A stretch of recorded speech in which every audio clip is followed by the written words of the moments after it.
Hi, my name is Joe, and welcome to the Weekly Fix, your place for everything World of Warcraft. And this week we have a lot to talk about, so let's just cut to the chase and get started right away.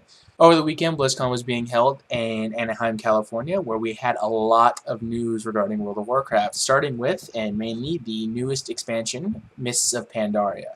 And as the name suggests, Mists of Pandaria will take place on a brand new continent to explore called Pandaria, kind of hidden from us, but recently revealed in the Cataclysm. With the expansion, we're also getting a brand new race called the Pandaren.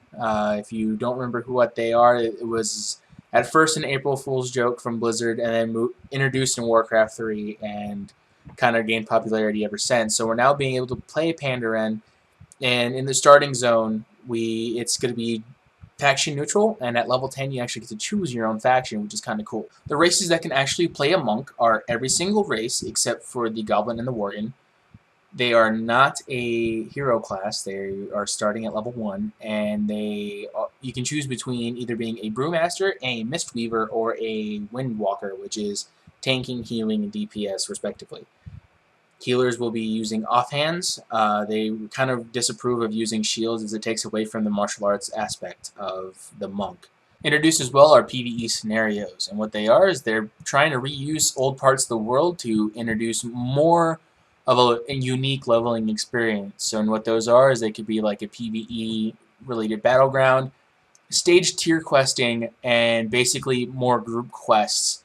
And when I say PvE battlegrounds, they are talking about like having an alliance player kill like 10 horde NPCs, destroy a couple vehicles, and then kill an end boss, and then that'll count as an actual like quest, but it's PvP as well. So they're introducing this as a way for people to get more usage out of the level zone. Introduced as well are challenge mode dungeons. You can do them periodically, and basically what they are is you can choose to do certain challenges throughout dungeons and try to earn gold, silver, or bronze status through them.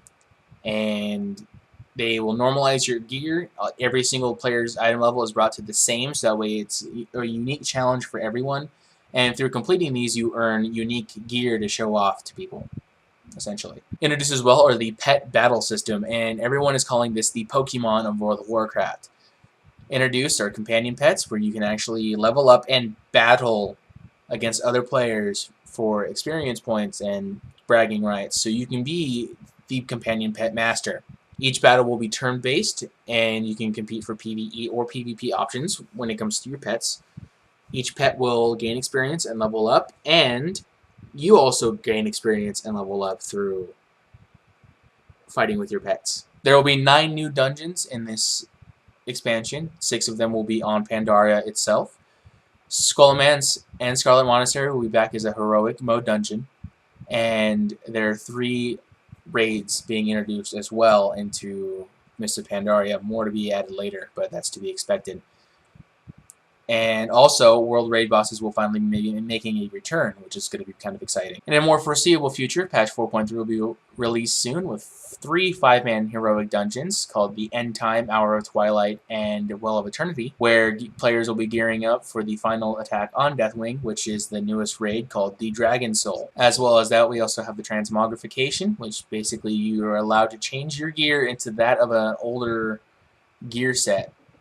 So basically players in Tier 12 can make their Tier 12 look like Tier 2, and so on and so on. Also being introduced with the Transmogrification is the Void Storage, which is kind of a separate type of bank where players can store all of their old armors in order to free up more bank space and all that. And it's also bind on account, so you can basically put gear in there from one character, access another character, and withdraw that same type of gear, and vice versa. So it'd be kind of easier to switch all your gear through characters if you have find on account gear, or you have other types of gear that you want your other alts to have. So you have like green gear or whatever. And also there's the raid finder being introduced, which is kind of like the dungeon finder, except it's obviously longer, and you get raid quality gear just at a lower item level.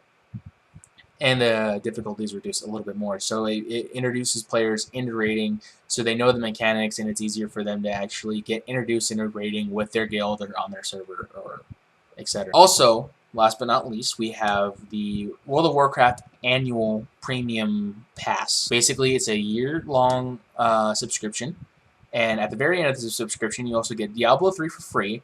You also get an in-game mount, a vanity pet, and the ability to access the Mists of Pandaria beta once it comes out for players to actually access.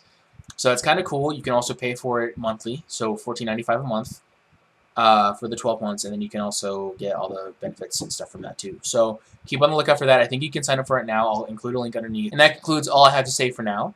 If you want to read up on anything I have missed or just a longer dictated transcript of what was in this video, you can find that all on digisama.com, and the link will be in the underbar below. And my name was Joe, and if you like this video, please favorite, like, and subscribe, because I will be doing this every Wednesday. And yeah, so today was Wednesday, October 25th. My name was Joe, and have a good week.